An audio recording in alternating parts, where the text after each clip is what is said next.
독재 정권의 탄압이 한겨울 추위보다 매서웠던 1987년 1월. 소생이 불가능합니다.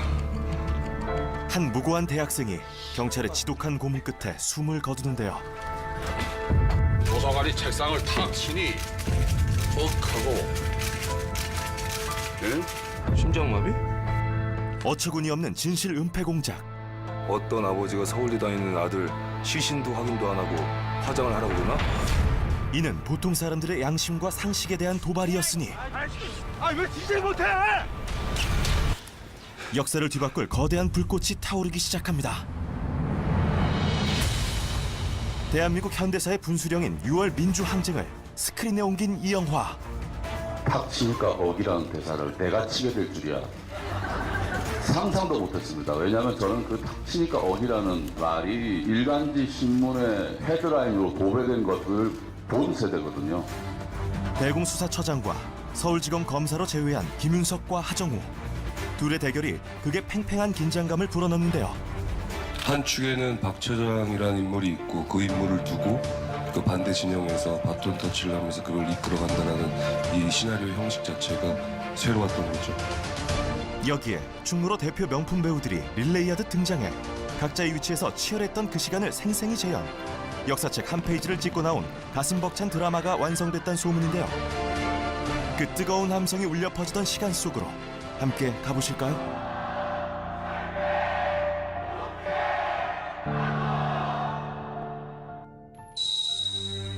때는 군부 독재에 대한 저항과 탄압이 동시에 거세지던 무렵. 의사 누가 불렀어? 접니다. 이거 보고도 없이 목격자가 생겼잖아. 목격자가. 보따리 하나 터진 거 가지고 설 안 떨 거 있네. 반공이 애국이라 믿으며 정권의 충견을 자처하는 대공수사처 박 처장과 같은 이들이 있었습니다. 시신은 어떻게 할까요? 태우라. 늘 그랬듯 사건 하나 묻는 것 좀 어렵지 않으리라 여겼건만 여기에 브레이크를 건 이가 있었으니 도장 하나만 찍어주십시오. 사망사건 당일 당직 검사인 최환. 박종철 서울대 심장마비? 22살짜리가? 오늘 밤 안으로 화장해야 됩니다. 죽은 지 8시간도 안 됐는데 아버지가 죽은 아들을 봤다 못 봤다.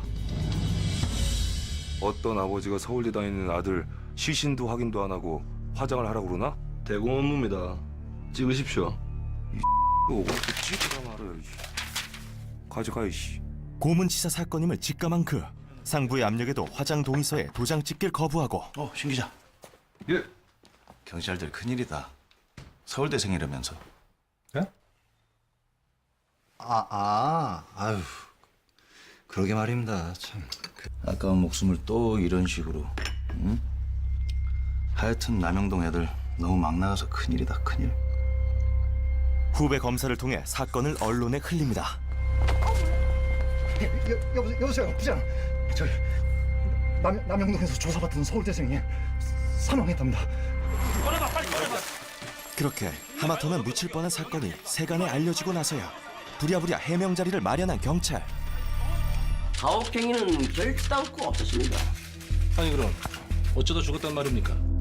그 조사받는 와중에 그 조사관이 책상을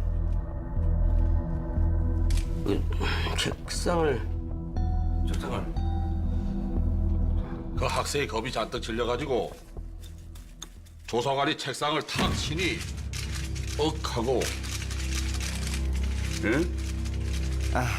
희대의 망언이 여기서 탄생했군요. 말이 됩니까? 팔팔한 청년이 그렇게 쉽게 죽었다고요? 그것도 심장 쇼크사로? 중대병원 의사가 확인했다 아닙니까? 중대병원이요? 그 의사의 이름 어떻게 됩니까? 오윤상이라고. 심장 쇼크사가 맞습니까? 제가 도착했을 때는 이미 그냥 심정지 상태였습니다. 도착을 해가지고 제가 그 몸에 물기를 좀 닦아냈고요. 그리고 동공을 확인해 보니까 물기요? 목격자의 증언까지 나왔으니 이제 정확한 사인을 밝혀야겠는데요. 부검 명령 섭니다. 모양새 좋게 갑시다. 법대로. 사냥개끼리 싸우다가 사냥감 놓치면 그 주인이 가만히 있까? 우리 둘 중 가마솥에 들어가는 게 누구 같어? 내가 족보 없는 똥개라. 사실 뭐 아무나 물어뜯는 게 똥개의 매력 아니겠습니까? 마음껏 물어 뜯어보라. 기간다고 달라지는 거 없으니까. 억울한 죽음이 묵살당했던 폭력의 시대. 하지만 서슬퍼런 보도 지침도 기자들의 양심을 막진 못했습니다. 게다가 담당 부검의의 용기 있는 증언까지 더해져 대중들의 분노는 걷잡을 수 없이 커지는데요. 어쩌는 겁니까? 들끓는 여론을 잠재우기 위해 꼬리 자르기로 사건을 무마하려는 정권. 이대로 진실은 묻혀버리는 걸까요? 6월 민주항쟁의 기폭제가 된 박종철 열사 고문치사 사건으로 시작되는 이 영화. 그 박종철 열사가 제 고등학교 2회 선배님이십니다. 그 당시에 저도 대학생이었고 제가 초등학교 3학년 때 왜 이렇게 온 동네에 추루탄 냄새가 나지? 라는 생각을 갖고 배우들도 생생히 기억하는 그 시간을 되살려내기 위해 철저한 고증에 도전한 제작진. 실존 인물에 가까운 분장은 기본, 최대한 비슷한 배우들을 캐스팅했는데요. 특히 사건 은폐를 주도한 치안본부장 역을 맡은 배우 우현. 87년 당시 민주화 운동에 앞장섰던 그가 극중 정반대 역을 연기한다는 점도 흥미롭습니다. 한편 진실을 수면 위로 끄집어낸 또 다른 이들이 있으니 교도관 한병용과 수감 중인 해직 기자 이부영. 조용히 좀 시켜. 잠 다 깨겠네. 이번에 서울대생 고문해갖고 죽인 놈들이야. 정권에 이용당하고 버려진 형사들이 뒤늦게 입을 연 겁니다. 저 진짜 억울해요, 아버지. 저 다리만 잡았어요. 죽인 사람들 따로 있어요. 진상이 담긴 이 옥중 서신을 민주화 운동의 핵심 인사에게 전해야 합니다. 아주머니 여기서 저 필동 가는 버스. 하지만 촘촘한 검문망을 피하기가 영 쉽지 않고 그리하여 선택한 특사는 87학번 대학생 연희. 아이 시끄러. 저 선물 줄 때만. 이거 또 그 아저씨 만나라고? 나 생긴 게 이래가지고 매번 검문소에서 잡히잖아. 정신 좀 차려 좀. 뭐 싫으면 어쩔 수 없는 것이고. 마지막이다. 당연하지. 무고한 젊은이의 죽음을 접했던 평범한 이들. 그들의 용기 있는 선택이 연쇄적으로 맞물려 작은 파동을 일으키기 시작하니 공론을 분열시키고 뭔 소리야? 아니 뭔 소리긴 다음 대통령 지선을 뽑았다는 거지. 영화는 사건이 일파만파 확대돼가는 일련의 과정을 생생하고 강렬하게 담아냅니다.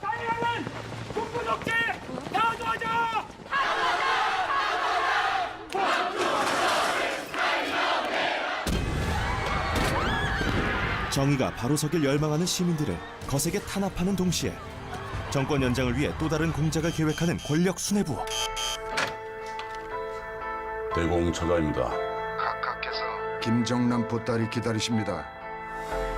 김대중이 김영삼이 간첩 만들어서 박종철 완전히 덮어버리세요. 그래야 우리가 삽니다. 그래, 너희들 총알바디가 돼갔어.